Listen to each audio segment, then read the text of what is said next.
Hello, Stephen మరణం గురించి ఒక మాట చెప్తారండి. తను చనిపోయినప్పుడు అంట యేసుప్రభు లేచి వచ్చారంట. నేనంటే చర్చిలో ఏ పని చేస్తున్నా సరే, కార్పెట్ ఎత్తుతున్నావా, స్పీకర్లు మోస్తున్నావా, ఇవన్నీ ఎలా చేస్తున్నావంటే దేవుని యొక్క అనుగ్రహంతో చేస్తున్నాను. Praise the lord. సో నేను అంటానండి, చర్చిలో అవ్వచ్చు, చర్చ్ బయట అవ్వచ్చు, నువ్వు బ్లెస్ చేయబడిన వ్యక్తివి. Praise the lord.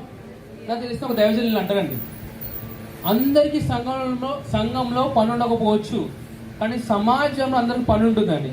Praise the lord. So సమాజంలో మనకున్న పని ఏంటండి? హలో, కొంతమంది ఉద్యోగం అంటున్నారు, కొంతమంది వ్యాపారాలు అంటున్నారు. ఇవన్నీ ఎందుకు తెలుసా? ఉద్యోగమైన వ్యాపారమైన దేవుని యొక్క రాజ్యం యొక్క విస్తరణ కొరకు అండి. Praise the lord.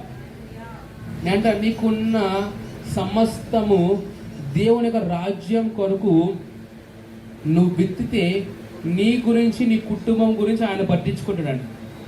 Praise the lord.